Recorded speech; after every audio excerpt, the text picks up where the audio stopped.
It's a wonderful evening for most of us, especially in the US, and also it's nighttime, I believe, in Africa and other parts of the world. And today we are really very much privileged to have wonderful leaders from the other side. I mean, we've been bringing men to the show, but today we only have a show of women.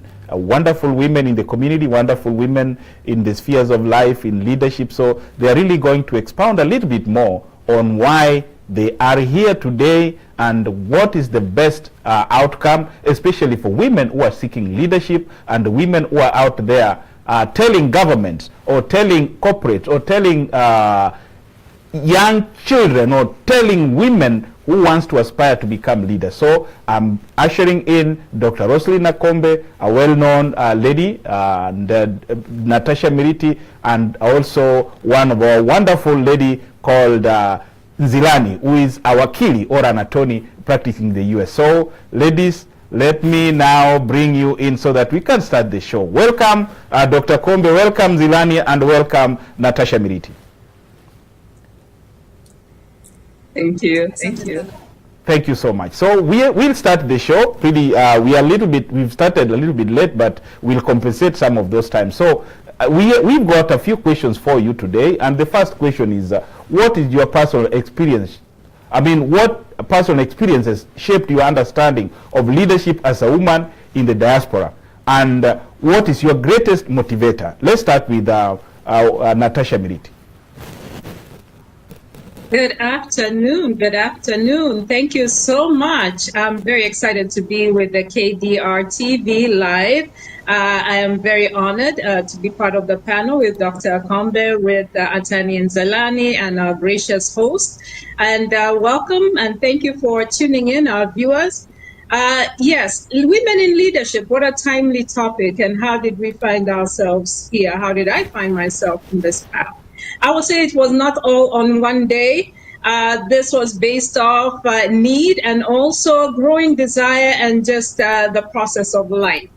I am a community activist in Atlanta, Georgia, and I reside here. And it's a very, very diverse and very embracing community out here. So I do lead with a leading financial institution about financial literacy. I co-chair and oversee about 800 volunteers who go out into the community to teach financial literacy lessons to nonprofits, to schools, to institutions that invite us to go out there. I'm also one of the leaders of One Voice Africa, which is a conglomerate of about 26 different diaspora community groups. We come together to provide a cohesive voice to speak to our needs here, economic, social, political. So that's something that we meet monthly to discuss as community leaders from across the African continent, as well as the African Public Advocacy Committee, TOPAC, which is for women. And we are also here in Atlanta. About 15 different nations are represented on that platform with women who are really, really interested in growing, addressing the social, political, and also needs for the women here in America and also in the diaspora. So this was an evolution. How did I find myself there? Just a growing need to be a contributor to this wonderful country, to my people and my community. And what I find is if you find something that you love to do, you will do it forever. So I forever see myself as a community activist in one capacity or another, but this was born out of a need to contribute to my community. I'll stop right there and let the other panelists also speak for themselves. Thank you. Thank you so much. So let's go directly to Wakili Nzilani, please, on the same question. Go ahead. Yeah, thank you so much for this opportunity actually to be here. I'm quite excited to shoot with these ladies, Dr. Kombe in her calm nature and Miss Natasha in her very, very educated nature on this topic.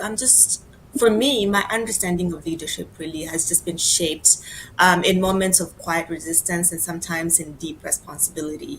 I do believe for us, especially the three of us, coming from Africa and Kenya specifically and living here, there's such a bridge that we need to be a part of. We become a bridge automatically, a bridge of cultures, a bridge in generations, a bridge between people, what other women are afraid to ask, what is needed. And those are the things that have shaped my way of leadership. It's not really in the boardroom. I think mine specifically has been born out of scarcity, knowing the opportunities there is and the scarcity, and that those opportunities weren't always there available for me.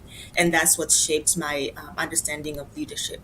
And also, to just add on what Natasha was saying, my motivator, really my biggest motivator, has just been my legacy, not in these flashy performance ways, but more in the sense that I want to leave better than what I was given. I want to leave better for the other lady that's growing up behind me, or for my little sister, or for my little cousin, or for any other lady behind me or in front of me who is also trying to navigate this world that we are in.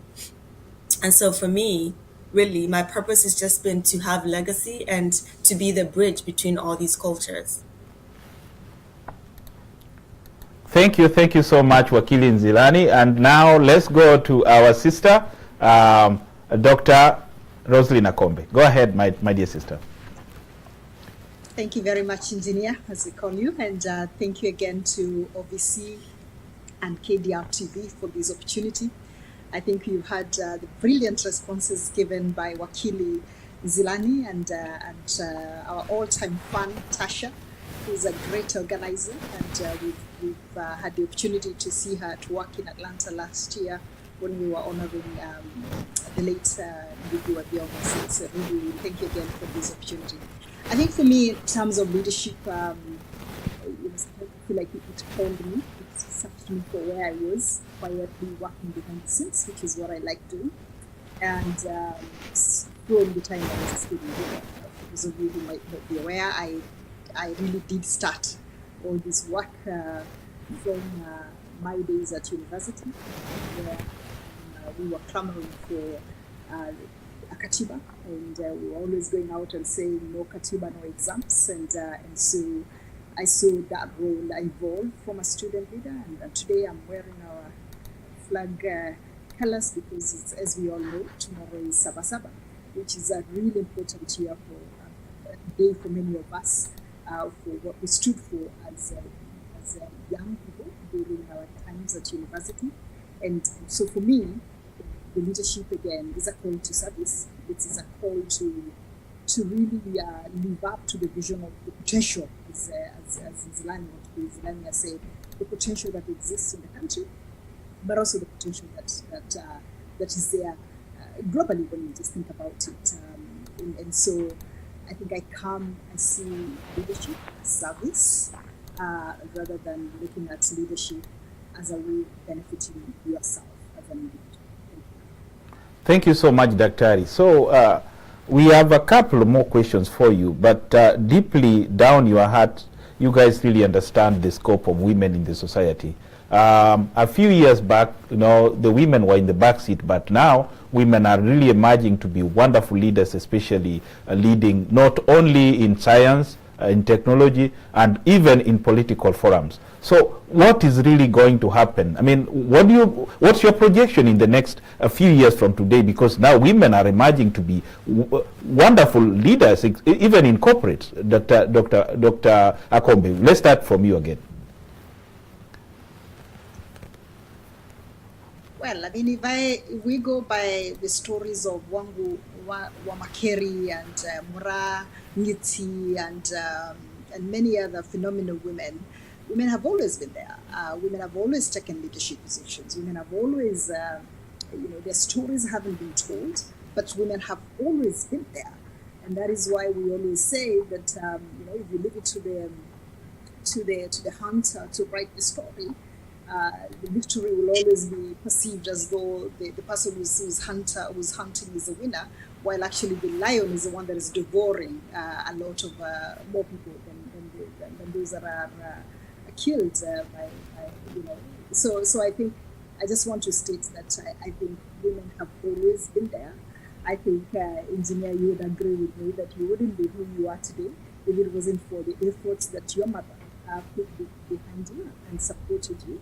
And I think what we see is a recognition of that role that women have always had, a recognition of that place in society that women have always had. And I'm happy about it. And I think we should continue pushing and saying, we've always been there. We have always maybe sometimes played behind the scenes role.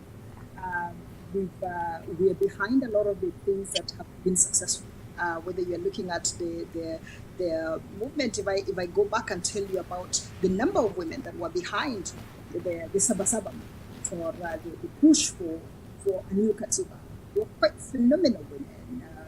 Wangari Maathai might be one of them that you see, or Martha Karua, but there are many phenomenal women that were behind the scenes working. So for me, I think it's important to acknowledge that they've always been there, that women have always played that key role.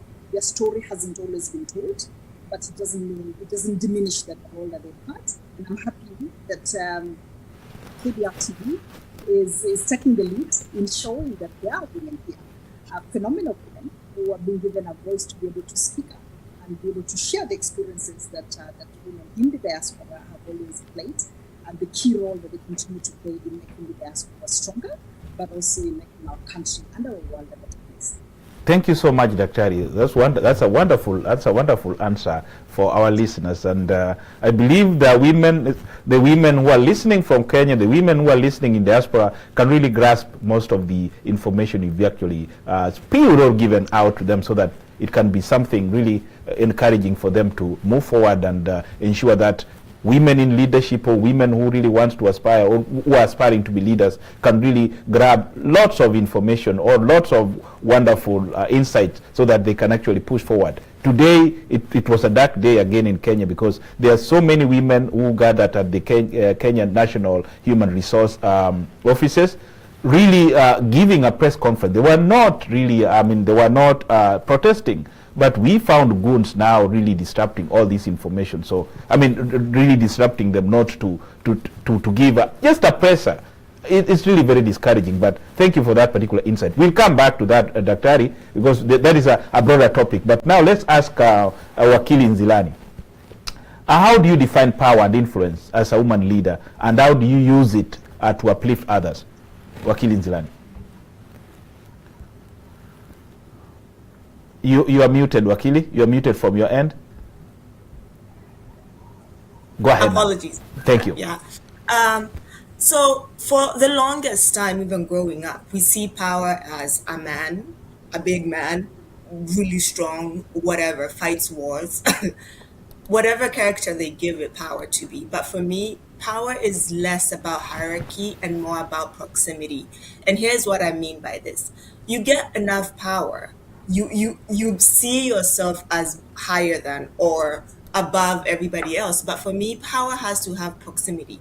The way you live your life, the way you experience life, in truth, in transformation, in influence, that's how you carry your power. As a woman in the diaspora, I've learned that influence isn't about being the loudest in the room, just like what Dr. Kombe was saying. Even from the background, even from behind the scene, you can still wield this power if you're anchored, if you know what to do with it. And for me, what power has taught me is that it's most effective when it's shared. Power is nothing if you're just doing it by yourself, but when you share it, when you mentor, when you involve others, when you advocate, when you step in the places where nobody else is willing to step, when you muddy yourself, that's you wielding power in the appropriate way in order to help the betterment of everybody else, not just you. What's even more confusing is that people tend to see that if I have so much power, I'll dictate A, B, C, and D how things should be done. But really, no. Power is when you influence others. If you're in a space and you step out of it, are people benefiting from there? Are they able to carry on without you? Are they able to better the place that you already did the foundation? That's how power is. It's the mark of legacy. It's not a thing of control. It's about building and building together. And that's what I would define power as. Thank you so much. Thank you so much, Wakili. So this question again now goes to our sister, Natasha. What policies are most urgently needed to support economic empowerment for women in Africa and especially in diaspora? Natasha. Yeah. I think that's, I agree with the other panelists. You have shared so beautifully on and highlighted some of our strides that we have made as women. Now, why? A question also would be, why do we also need to empower the women? Where are the areas that need to happen? Well, if you think about it, 60% of the informal economy in Africa is actually upheld by women. So women are very, very present in the African continent, and really 60% is a very high percentage. But what's going on there with the gender gap in entrepreneurship, in land rights, in digital access, which limits, the inclusive growth. So if we take an example of entrepreneurship, we always look at it in terms of, how do I say, the mamamboga. The ability to see her actually, selling her produce. But we're not looking at entrepreneurship end to end. So, for instance, does she own the land that she's actually farming on? What percentage of that actually does she have control over? How much she actually, can procure and how she can procure it? When she's in the vicinity of actually taking care of her, selling her produce, what kind of support does she have? Does she have access to, capital to, if she wanted to expand on that? Can she actually, what are her taxes? What is required of her? What is the support on that end?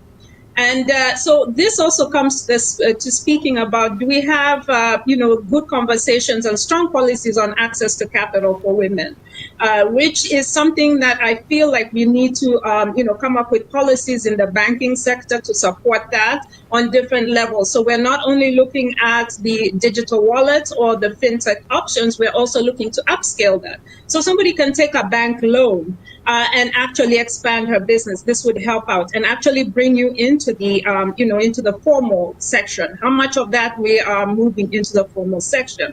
Land rights. I think that's very, very important, because I was very, very surprised, and I stand to be corrected, but in 35 African countries, 15% of the land is actually owned by women. Now, there needs to be policies in place so that at least we have that, that access. That is a very, very valuable asset for everybody to be able to have freely. But we need to go ahead and speak about policies that actually address that. And of course, financial literacy, being a supporter greatly, especially here in the Atlanta market, where I have gone to nonprofits, around the city and the metro, what we call the metro and far out, as well as spoken in high schools. These lessons of financial literacy, really, sometimes they are taught in the homes, but sometimes you learn them on, you learn them through other folks who come into your communities to teach you. So in Africa and in the diaspora, are we actually reaching out to teach these different lessons to the folks that might actually benefit from them? Are we helping them all learn the benefits of savings and savings in a bank account? Is she able to open a bank account for herself in her name? So it's policies such as that, and especially the connection that I can pull with the diaspora and also with the, that we can actually put towards Kenya. We do remit a greater deal of money. I think it's north of 53 billion goes into remittances, currently. But are we directing those funds? How are we directing those funds? Are we directing them to say that, they should really support certain policies that actually state that they will actually help the mamamboga, or whatever your passion project is that you see that there's a need? Are we actually saying, for this contribution, do we have a policy that is supporting this? Are we following it end to end? So I am encouraged to see that there's a lot of diaspora, folks who have also started their small, smaller organizations, which have grown to bigger organizations, that we are actually having, other NGOs, etc., that go into the African continent and really try and make, a difference. But can we scale that up? Can we improve that? Because as the people grow, as the population grows, and as time grows, the needs also grow. Are we observing that, and are we growing and scaling up to reflect that? So we do have a journey to go. I'll let my co-panelists also contribute to that. Thank you so much. Thank you so much, Natasha. So this now question goes directly to Dr. Akombe. What responsibility should the African diaspora play in strengthening governance in Africa? Daktari, this is a question which most people, most diasporans want you to answer. You know, you have your credibility is really on the roof. I mean, people love you for what you did. I don't really have time to speak a lot of what really transpired back there, but they are asking this question, and you know, you are working for the UN, you are top there. So what role and responsibility should diaspora or the African diaspora play in strengthening governance in Africa? Let's start from Africa first. Daktari, go ahead. Thank you very much, Engineer, for those kind words, and I feel the pressure. You hyped it, so now I have to really live up to it. Sure. But you're right that you know, the points that Tasha made on economic development are really important. But we cannot achieve that if we don't also address governance, because we cannot develop ourselves out through just remittances that we send.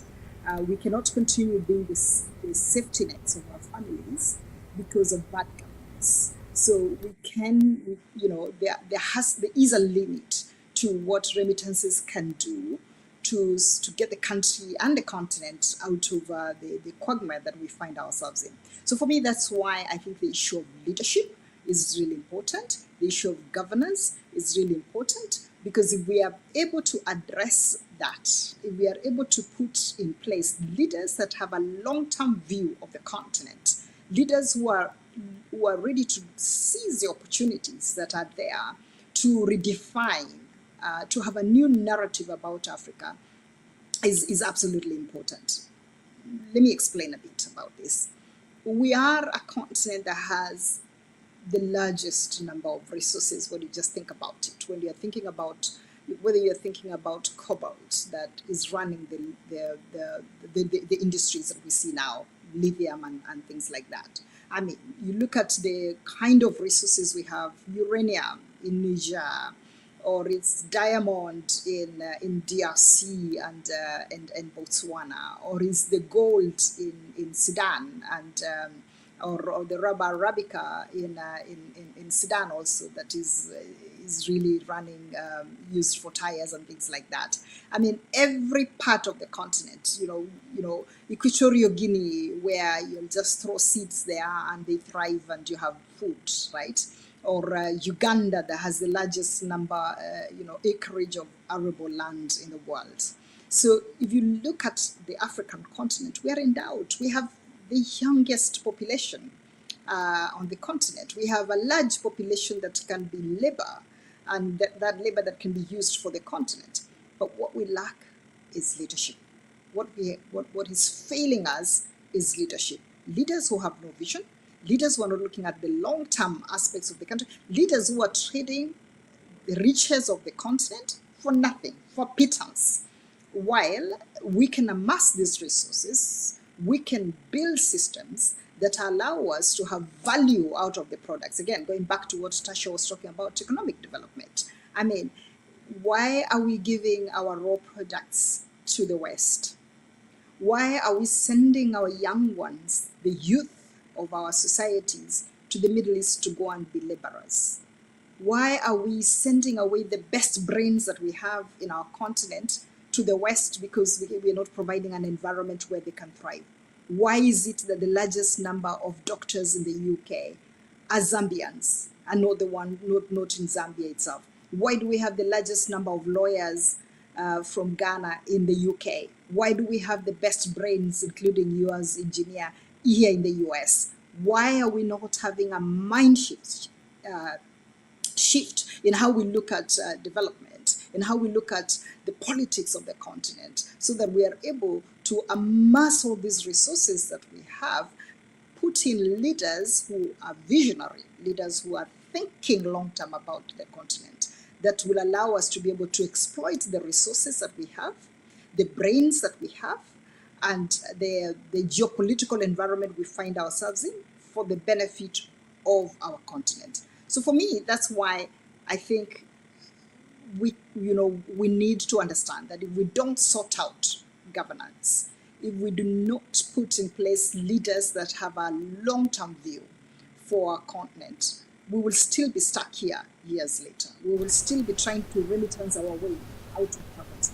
We will still try and do small businesses.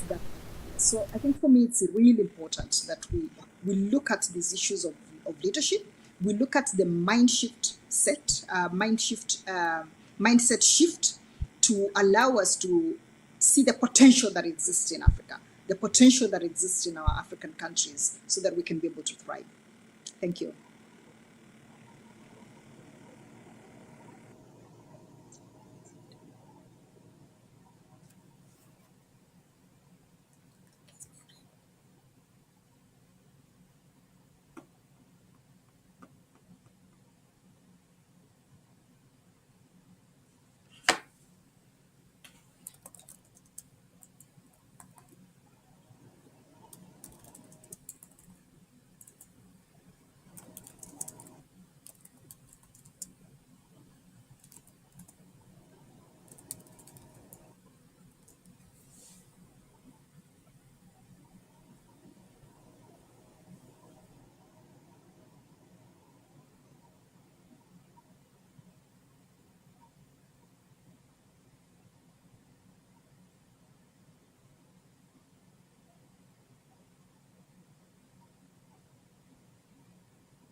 Dr. Did you get my question?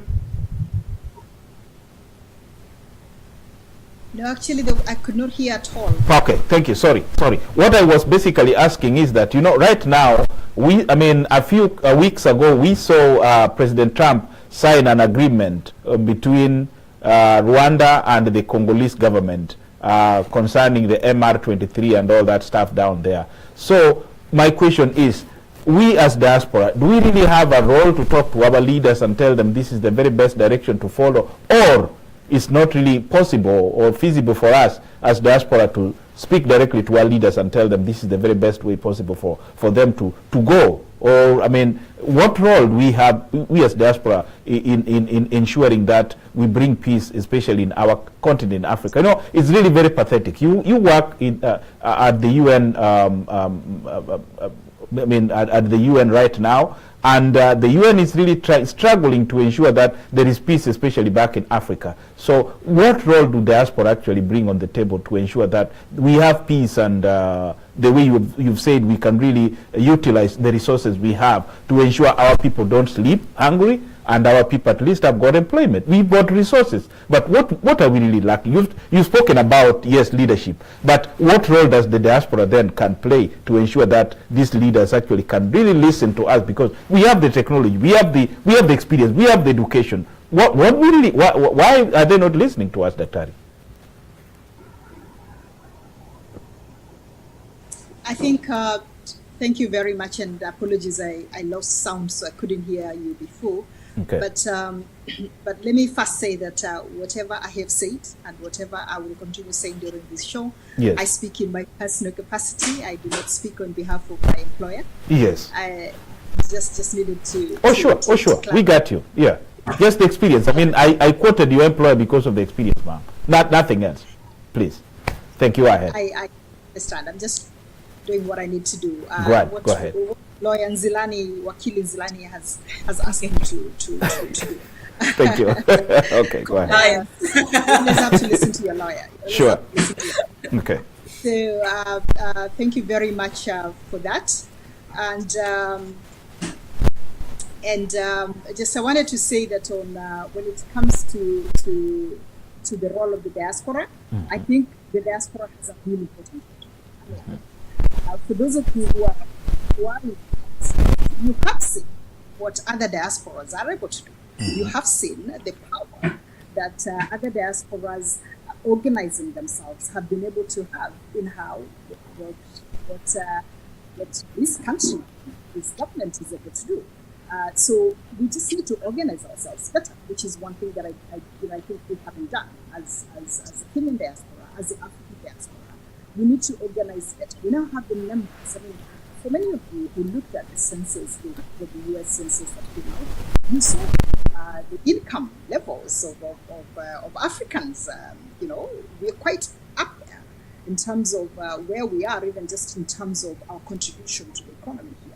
We need to use our voices in a more strategic way. We need to organize ourselves as a diaspora in a more organized way, first to influence the domestic policy, as the foreign policy in the US, because we can.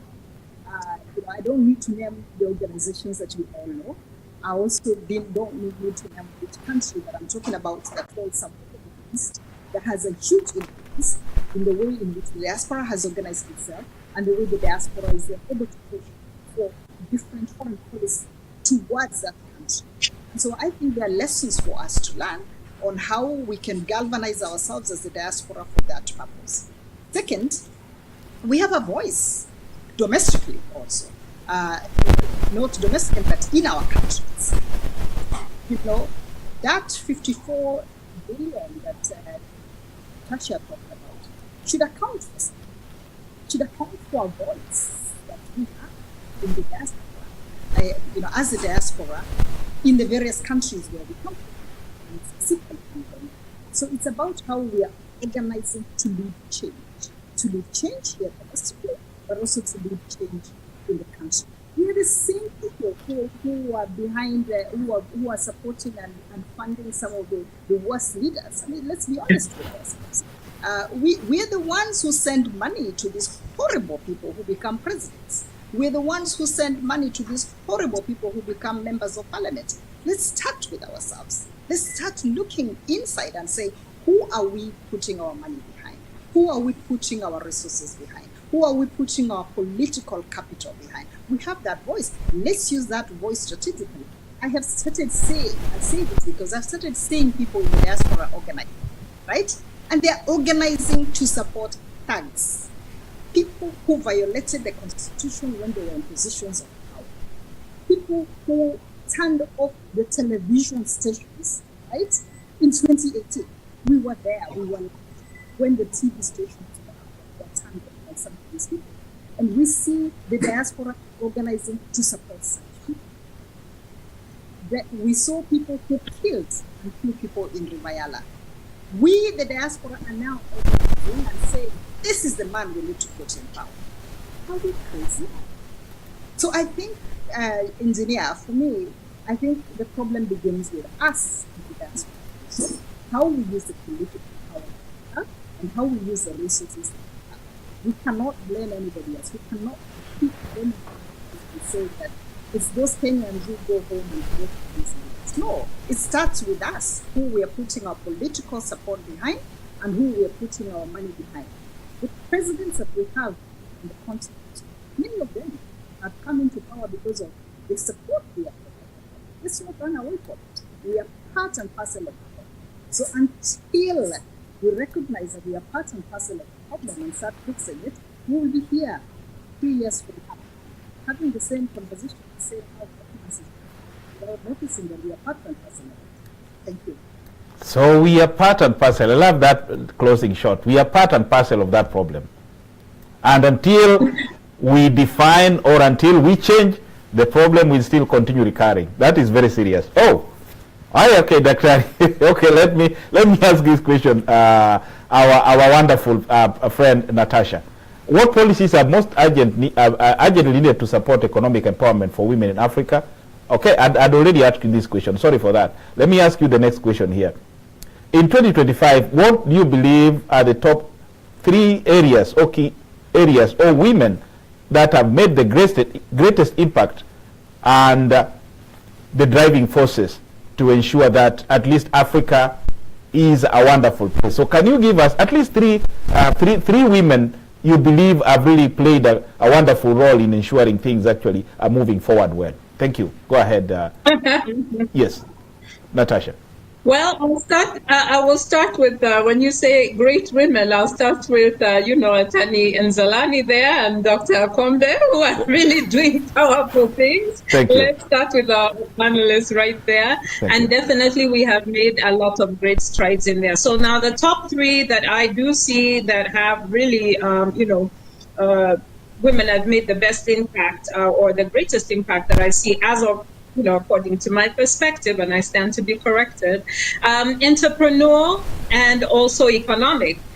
So, we spoke about the informal sector, which has actually, really kicked off, what our discussion was here, over 60% informal sector, led by women. That is a powerful figure. And it is actually built off the need. Women were very entrepreneurial as by nature. So we have been given the access and the ability to do what we can with what we have. And so with the opening of the microfinancing and the ability to, go out into the market and the support that we get also from our families to be able to do that has actually driven a lot of this. And of course, we cannot say, seeing our fellow women in different capacities, in different areas with the social media and everything, really reaching different new heights, in different unique ways. So we've got a lot of people who are, supporting a lot of different, new industries which weren't considered traditional industries in the past. The influencers, the promoters of different diaspora initiatives, because they're able to be here and actually contribute back home because they can network. And that is brought about by also a lot of tech development. So I will say the driving force for the entrepreneurial is just basically the need to get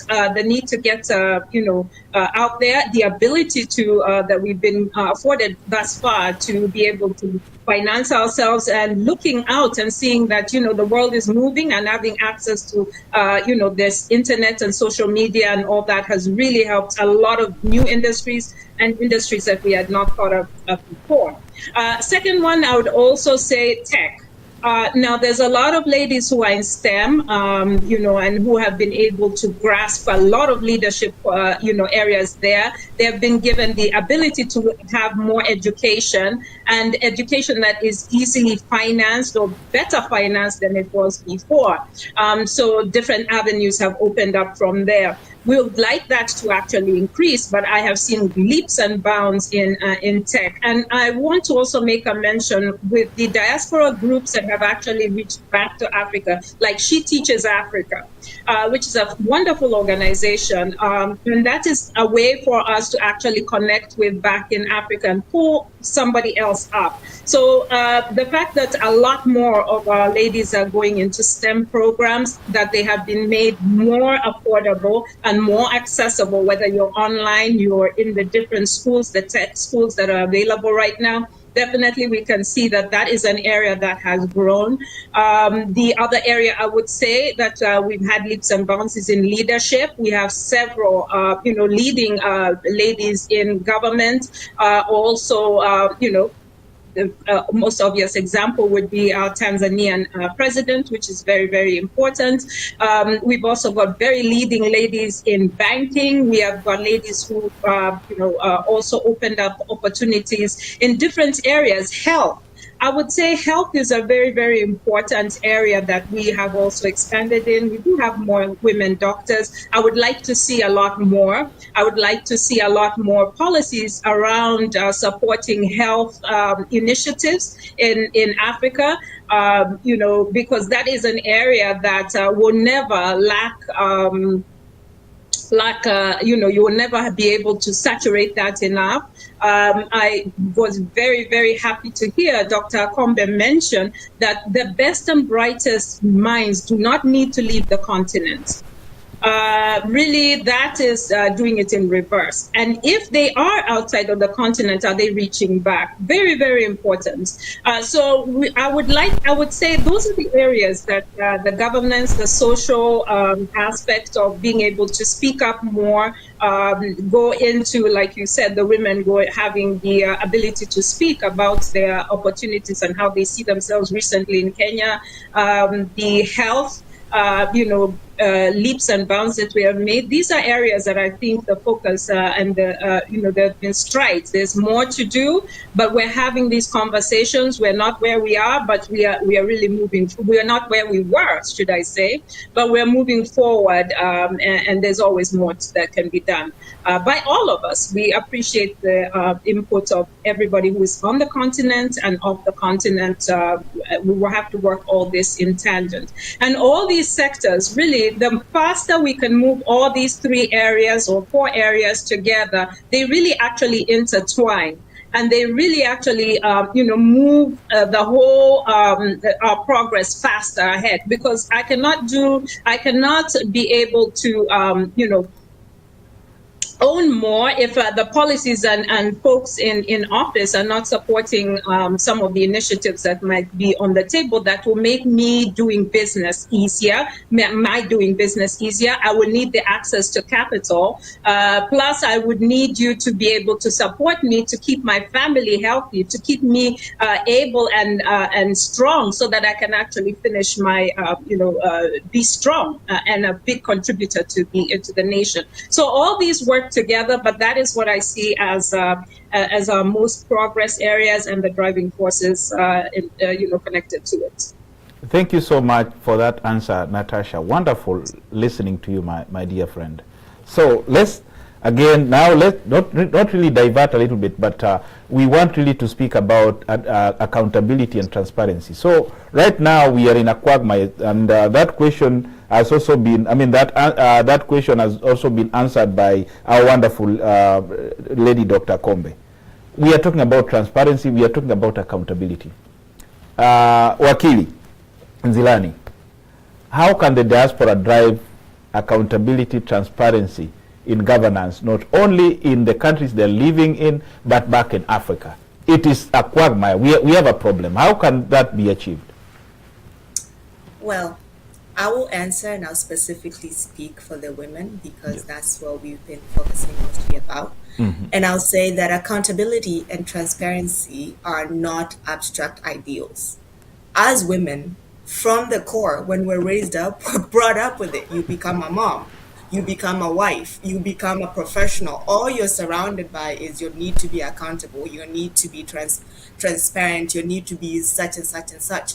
But what they never gave us really is they haven't given us the seats so that we can effect this accountability and this change. And I like what Dr. Kombe and Ms. Natasha have been touching on is that we have women, we're sending remittances, we're at the forefront, but we don't have the seat at the table.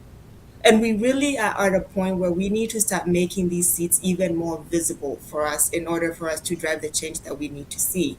I'll give a personal example once, and I'll say this. I was in high school. I want to say around 2008. Yeah, I'm dating myself. But one of the lady teachers asked me what I wanted to be when I grow up.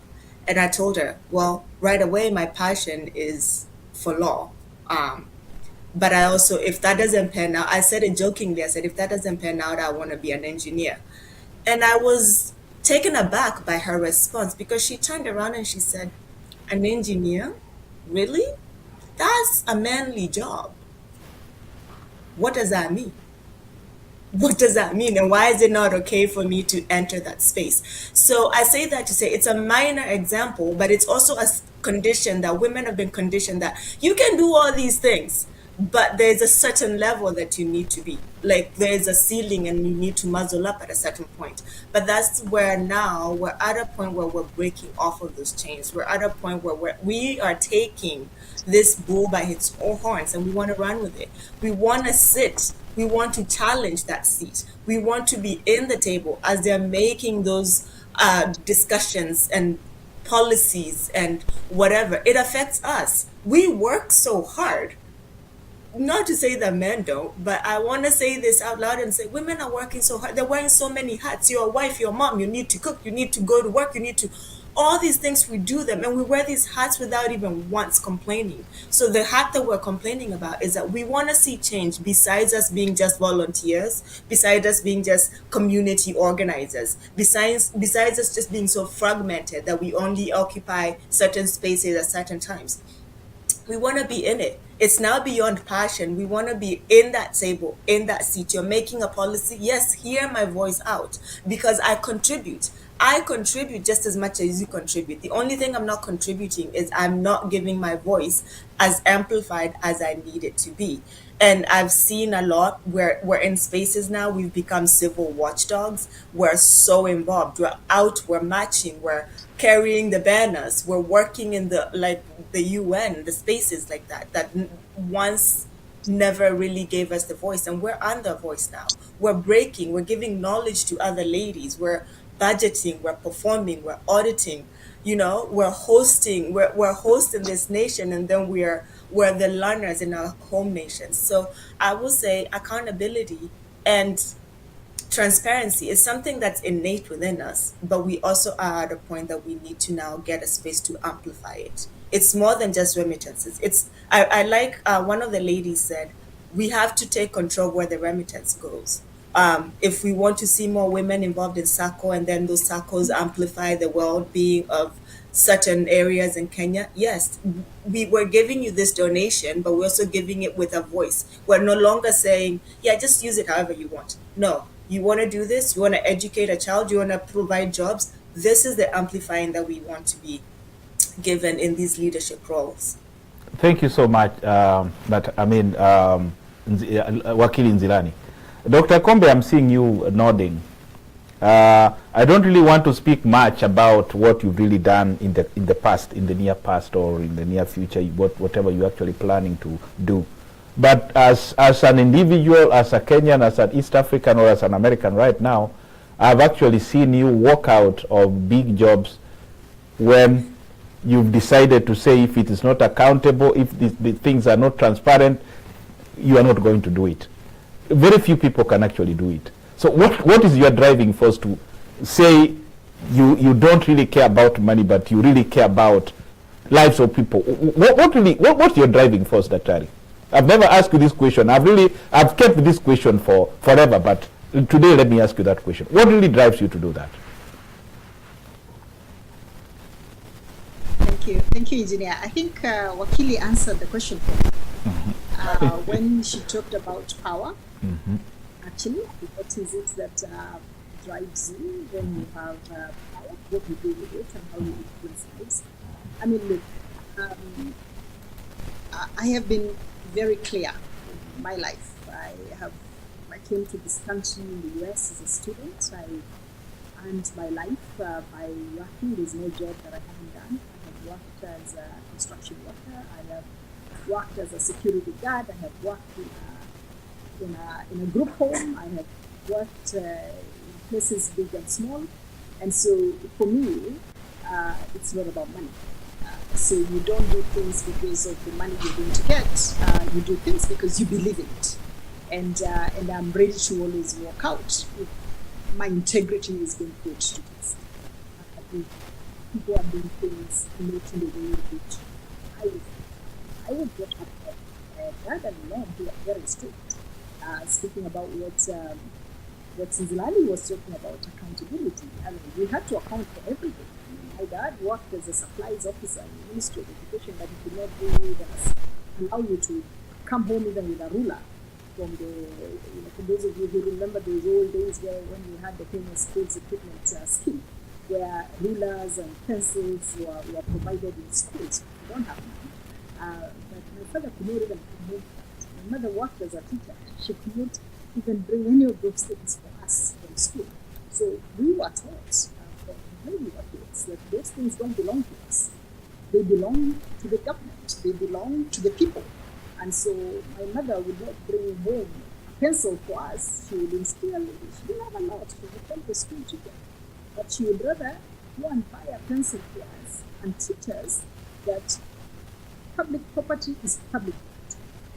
So that's what pushes me to ask me.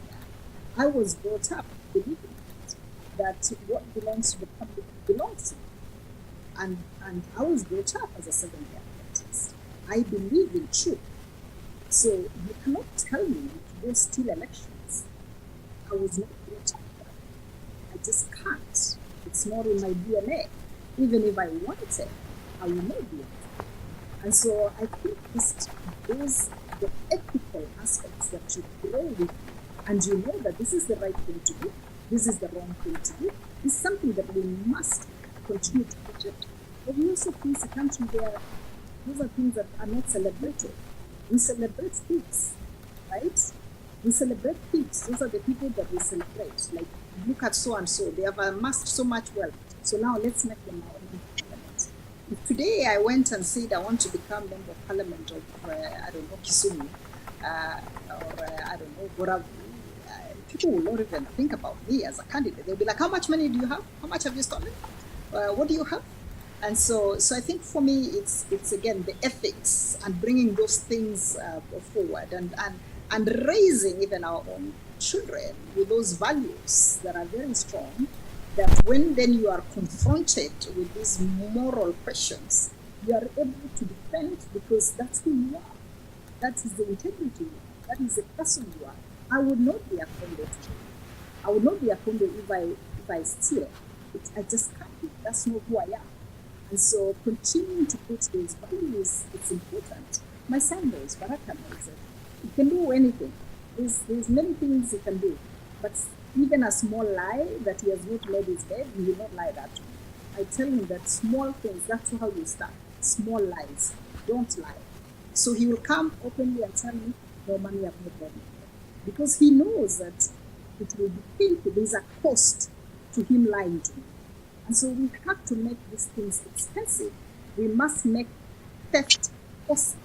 Theft of public resources costly. Right now, we're not making those things costly because we celebrate thieves, we celebrate people who kill, we celebrate people who murder, and we don't have honors that we give out to people who have paid the ultimate price. If I go back to 2017, tell me which street you will find in Kenya that is named after Chris Musando. Tell me. Not a single one. Anytime I ever mention Chris Musando's name, right, I am trolled because it's a name we should forget. We should not raise, we should not talk about it. So I think for me, these are the things that drive me. That it's possible to have change, that it's possible to have a better country, that it's possible to have a better continent, because we've seen it happen, we've worked hard, we've seen it happen before, and we can do it. We might be very few, but we also know that it's very few people who make change. The same way that it's actually very few people who cause problems. So let's those, as Martin Luther King says, let those who love peace organize and work as harder as those who love war, which is really what my call would be to all of you today. Thank you. Thank you so much, Daktari.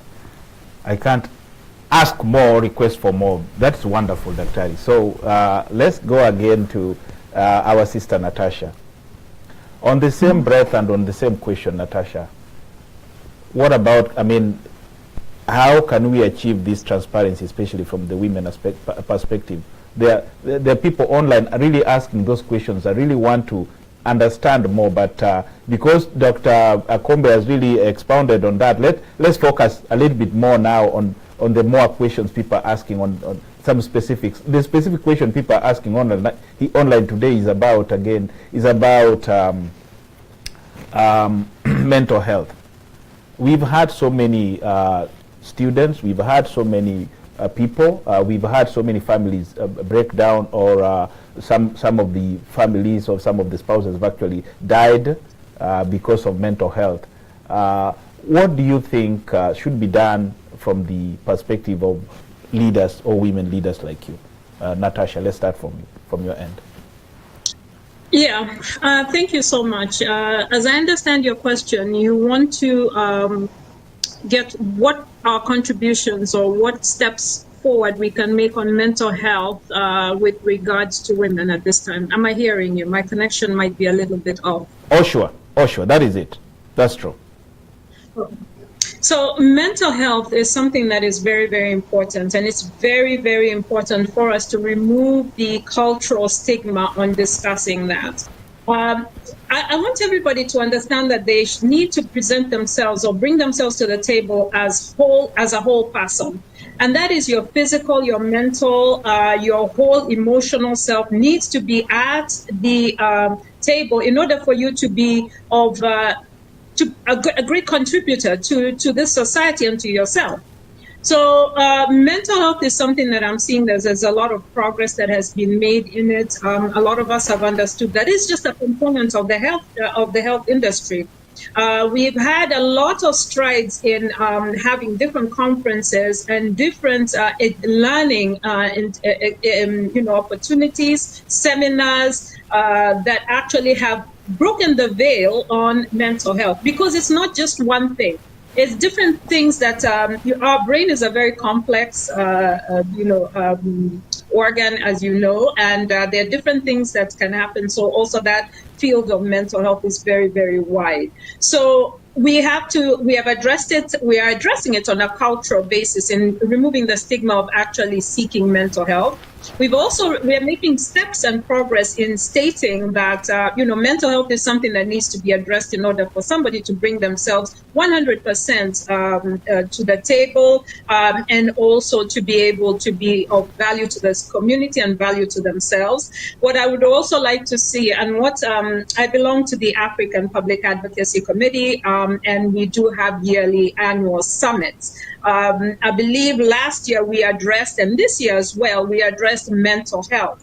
And we brought in therapists, learned persons, to actually speak to, to whoever showed up for the meeting. And we had a very, very tremendous, hour and 2 hours of a session with a very big audience. But that was an opportunity, a safe space for folks to talk about it. So in your capacity, whatever capacity you have, please avail yourself and avail others of this opportunity to discuss mental health, because it is something that we really need to, to bring forward. I would say also as women, and this is something that is supposed to be, we need to also speak about this. Don't be afraid to actually speak your truth. In the sense that if something is something you find that needs to that is bothering you, or something that is, well, it could be in the home, or it could be at the workplace, it could be in a social setting, please find somebody that you are a professional, that you feel comfortable with, to go ahead and talk about these things, because we are all learning, and we'll be learning until we until we leave here.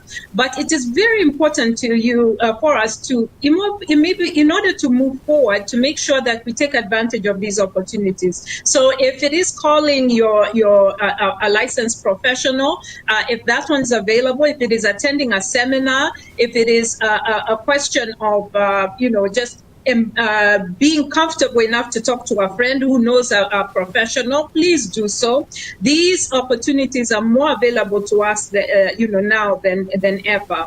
And as women, please, we need to also remove, and what I like to say is the veil of that you cannot ask. Please ask for what you need and be unapologetic about it. So whatever you feel that you need to be able to be at your 100% best, please be able to speak up and be unapologetic about it. Because as women, sometimes, and depending on the upbringing, we have been conditioned to smile, accept, or sit back. That's enough. Smile. And that is not going to get us further ahead. And that is not going to be progress for us, because, like I said, mental health, these are things that we actually have to address. So in whatever situation that you find yourself, please be unapologetic about trying to bring your best self to the table, whatever that looks like for you.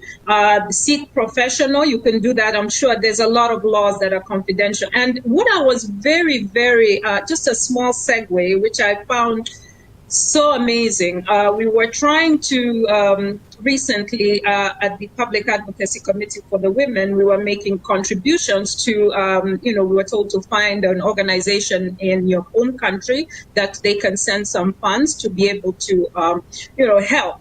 And we found a very good organization in Kenya, and it was helping, the family, mother and father, deal with children who have either developed intellectual disabilities. And one of the things that I found that was very interesting is a lady that actually founded that nonprofit was somebody who said, it's enough. I don't understand what's going on here. Nobody in my family wants to talk about it. I have a child who is growing up with these intellectual disabilities. I need to talk to somebody. And she literally could not find somebody in the community that she felt had enough information that could help her actually, further the conversation and help her raise her son, because that is your child.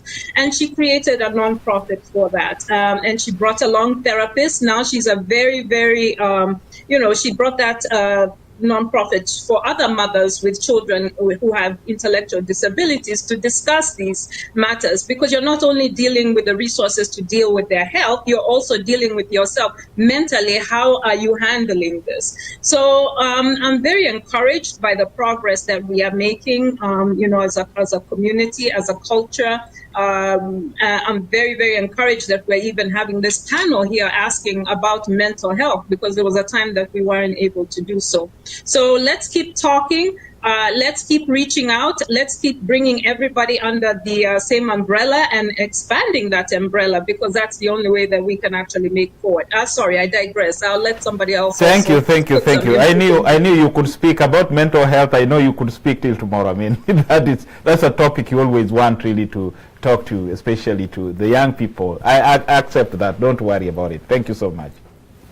Okay, now this question is to Dr. Kombe. I know you wanted also to maybe contribute on mental health and how you can advise the youth, but for now, please let's leave it, maybe next time. The question, because of time, let me ask you this particular question, Dr. What role can the academia, the media, non-profits play in improving governance? And what's the advice you can really give to the organizations? We have so many organizations in the diaspora. Some of them, let me not call them briefcase, because that is a terminology for Africa. But what advice do you really give them to ensure that they improve governance and better structures for ensuring that accountability is in Africa? So what advice can you really give to the diaspora? Go ahead, Dr.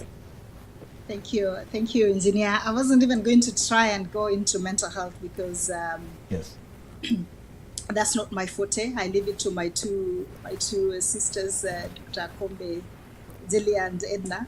Yes. Both of them are experts in mental health. They would even laugh at me if I tried to answer. So I think Natasha has given us a very good answer.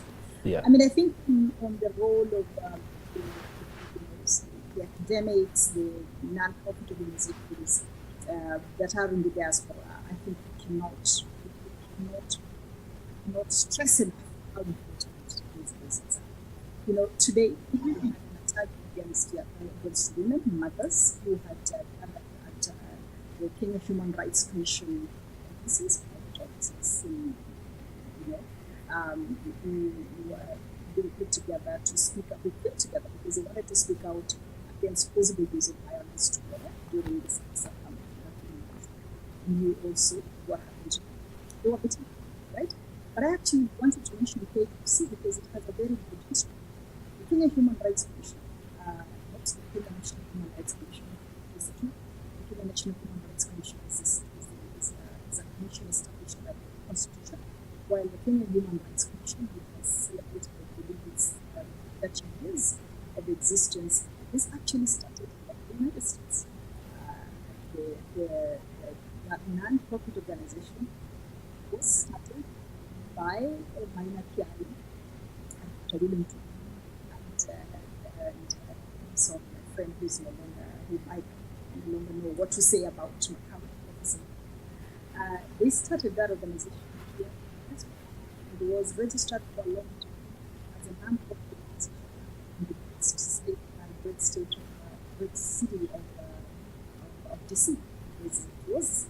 Office registration in Washington, D.C. And for many years, because it could not operate under this regime. So it was only after the Sub Act that brought in the multi-party democracy that we saw KHRC move its offices from formerly from DC to have their offices established in Nairobi. Then that's where some of us benefited after, because we then were supported by those organizations as students. So I say this to challenge all of us that if in the 1990s, right, when oppression was at its highest level, when we didn't have a constitution that we have right now, because we have provisions in the constitution that Wakili Nzilani can talk about that protects our rights. Within the constraints of that constitution, Kenyans who had been rendered political asylums in this country organized themselves, not economic activities, who are here because we are working for organizations that are based here. They had been detained and then left the country because they could no longer be here. If they could organize themselves and create formidable rights for the Kenyan people, like the Kenya Human Rights Commission, and there are many others, the release political prisoners. Surely we can do better. So mine is to encourage us that actually we have precedents whereby those Kenyans who are living in the diaspora organized themselves, created an organization that is very strong, continues to be a place of refuge for young people to go and speak up. So let's strengthen the organizations we have. We should be here in KESA speaking up against the excesses of authority. There's no reason why KESA, which has the professionals, why they shouldn't be the ones that are releasing statements about the constitutionality or non-constitutionality of things that are happening. There is no reason, Wakili, there is no reason why the Kenya-US Bar Association that we have here cannot speak up. I haven't seen a single statement from the Bar Association that we have here. I mean, there's so many, again, you call them, those were your words, engineer. There's so many registered non-profit organizations. Where is their voice? Why don't we see any statements come out whenever young people are killed? What is it that, if you are a non-profit organization and you're registered as a non-profit organization, why are you not speaking up? When do you think is the right time to speak up? What are you waiting for? So I think it's a challenge for us. We are in a place where at least our rights are protected. As a plan for us, but at least you can't be able to speak up. Let's use the outlets that we have. Let's use these organizations that we have for that purpose. We cannot send money to help those young people, for instance, some who are still stuck in hospital with bullets, right? We have people who've not even been buried from 25th of June. We have people who are still missing. If we cannot use our voices to speak up about that, at least let's send our money to try and help these young people. To heal those who are still suffering, to support the mothers who are still crying about their sons who have been lost, to help the 15 young women who've been raped, women in the diaspora. We're speaking up about that. 15 young women, 4 of them drowned last on 25th. Where are our voices? Why are we not speaking up? Why are we not saying it is unacceptable to have young women raped in the streets of that's not normal, that is not acceptable. So for me it's a challenge for all of us.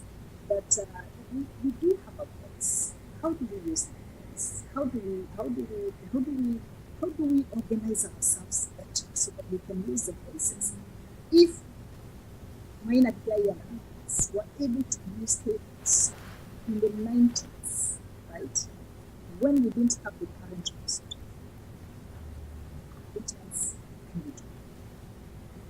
what can you do today as Natasha, as Zilani, as engineer, as a friend, to make it a better world for us and to speak up against successes that we see? Thank you so much, Daktari. We could, let me not say it today, but maybe another day, Daktari. Those are very encouraging. So let's now almost wrap it up. We have a few minutes now to wrap it up. Because of time, we could have continued the discussion, deliberation, but let's now plan to wrap it up. So this question goes to Nzilani. Nzilani, last time I believe I had my friend or my colleague, my co-host, Dr. Okari, refer you to a Gen Z. I don't know whether I got it right. So, what advice can you really give to those young people or your colleagues back in Africa or back in Kenya who are really yearning to see a real change come to fruition in Kenya? Right now, they are planning even to go and attend Sabasaba. Not really demonstration, but they really want to go to attend Sabasaba celebration. Let's not call it demonstration, because now the government, the term demonstration is really a word the government really don't want to hear back in Kenya. So which advice are you actually giving them? And then you give your closing thoughts. Go ahead, Wakili. I actually, with that question, I'm going to really piggyback on what Dr. Kombe said, and Go it's ahead. simply this: quit remaining silent. Mm-hmm. That's what I would say, because even in this country, there was this notion where you don't talk about religion, you don't talk about politics, whatever. You cannot touch those taboo conversations because you don't want to either hurt somebody's feelings or ruffle feathers, or, they might disagree with you. It might become a whole thing, whatever. I disagree with those sentiments simply because if you don't talk about it, someone else is. And unfortunately, the people that are mostly vocal about it are also the people that, let me say this gently without I'm going to say gently, and I'll say a little bit uneducated. They occupy these spaces where educated people should be in. And they make redundant, ridiculous policies. And then the rest of us are left dealing with weirdness that has been enacted by people who had the voice but had the wrong voice. So I'll say that, and I'll say this, that we need to occupy these spaces. It's no longer the time that we sit back and only talk about, I don't know, what are people talking about? As a Gen Z, I just don't want to talk about, well, I'm not a Gen Z, so I take it back. But it's more about this. It's a point that we need to talk about these things. Yes, what are taxes? Let's educate ourselves on taxes, government policies, how they govern us, what we want to see. We need to amplify our voices, because unfortunately, if we don't, it will be a thing over and over again. Bad leaders will enter into leadership, and then we'll be here reacting as a knee-jerk reaction where we're just constantly striking and out here making noise after the fact, as opposed to being active, taking initiative while the thing is happening, so that we can prevent the reactions of, oh, well, he went into power and he's now doing the opposite of what he said he was supposed to do. No, we need to have A, the voice be amplified, and then B, we need to I lost my train of thought right there. We need to occupy those places. We need to sustain the spaces that we're trying to occupy. In that we're not just going out every 5 years to make a statement, but within the 5 years, within the leadership, within the governance, we're able to sustain our voices. We're able to enter into these spaces. We're able to enact change. We're able to set up systems that really dictate the future, not just the present, but also the future, in whereby we don't need to keep doing the same thing 10 years again. Like, the systems that we need to enact right now need to be sustainable enough whereby in another 5 years we don't again end up in the streets dying, or worse, a country that's being run by, not what we want. I know there's some words you wanted to say, but you held them back. No problem. Wakili. Okay. You are closing. You are closing short. Natasha, please go ahead. Thank you very much for the opportunity to be on this platform, KDRTV. My panelists have enjoyed the conversation, learned a lot. Our host, Engineer Omweri, our viewing public, I appreciate you for taking the time to listen to us. And I hope this recording can go to many, many, many people. Please share it across your platforms. Women, you do have a very important role to play. You have value. We need to come up with a very good plan for yourself. Have a vision. There's a lot of resources out there that have been availed to you. Let us support the community. Please support efforts that you see that are going to make the whole community move forward, socially, economically, and also, of course, like we said, good governance. And this actually moves our children, and we're giving them an inheritance that they can be proud of. Thank you so much. So, Nzilani, I didn't want really to cut you short. So, can you please give your real closing shot, please? Because I asked you a question and you didn't give your closing shot before we come to Daktari. Go ahead. No, it's okay. It's such an honor again for me to be here, KDRTV, with you, Engineer, and with these two lovely ladies. Very calm in their presence, but such driving forces when they're being put in the position to drive. And so I'm just really honored. I've also learned a lot from them, just listening to them, observing what they do, and yeah. It's an honor for this opportunity for me to be in such a space and to talk about the things that we're passionate about and to see a Kenya, really a Kenya that we want to see and enjoy and love. Thank you so much. Thank you so much, Wakili. Now, let's close it with Dr. Kombe. If there is anything we left out, Daktari, please feel free to tell Kenyans or feel free to tell Africans on what you believe from your heart should be done. Go ahead, Daktari. Thank you very much, Engineer, and I want to echo the words of Natasha and Zilani that you have been a great host, and we hope we have not misbehaved enough not to be invited again. So we hope you can invite us again, and thank you so much, Zilani and Natasha, for your service to the country and really enriching the conversations. I always count on Zilani to know what to say that is appropriate to young people. Engineer, you were saying we should hesitate to use the word protest, but it's actually provided for. It's used exactly in that language in the Constitution. Article 37 of the Constitution guarantees the right to assemble, demonstrate, picket, and present petitions to public authorities, provided it's done peacefully and without arms. I was reading directly from the Katiba. So don't make these people make you feel like it's a dirty word. It is not a dirty word. It is a constitutional guarantee that we have. And for those of us, like every day, we walk into New York City, there is a protest.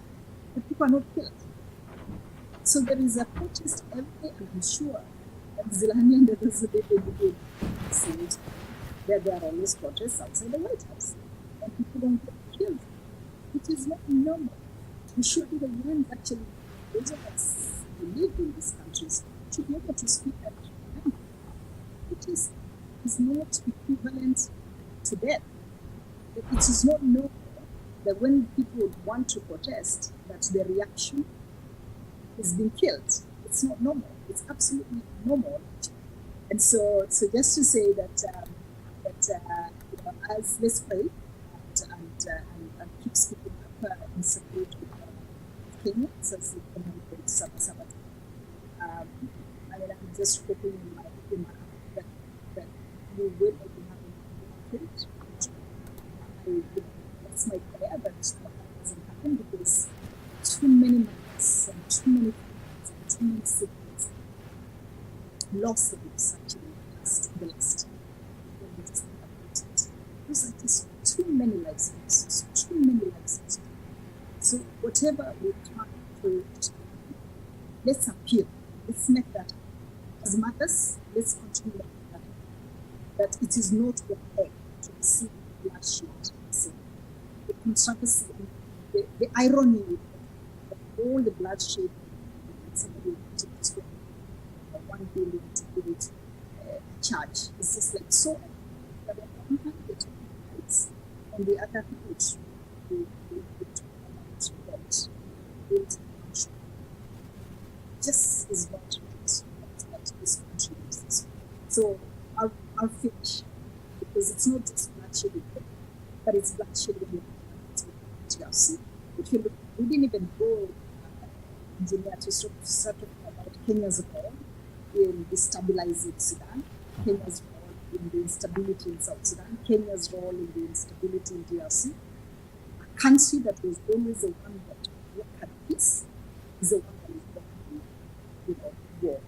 And so I think I still live with the hope that we are more those who want peace, those who want stability, are more than those who are hearing voices.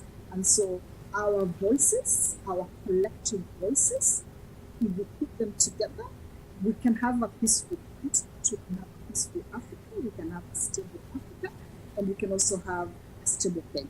So let's pull all these resources together, let's put our voices together and really pursue peace, pursue stability, but also pursue social development for our continent and our motherland.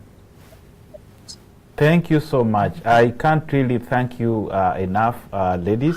I've really been honored to host you, and I thank God for the opportunity. Again, I'll thank you again for your time. You know, we went overboard with almost 30 minutes, but I've really enjoyed it. I believe and trust that even Dr. Shiuri, one of the panelists, one of the organizers for this particular show, is listening. Wherever is listening, thank you very much for OVC, and we'll continue working together with OVC so that we can bring more people to come and talk about the progress or the development which every Kenyan or every African is yearning to be in Africa. So till next time, thank you very much, ladies. Thank you so much. Thank you so much. Thank you so much. So till next time, my viewers, I've had a wonderful opportunity having wonderful ladies who have really expounded more on the women role in development, both in Africa and diaspora. So for today, the show is done.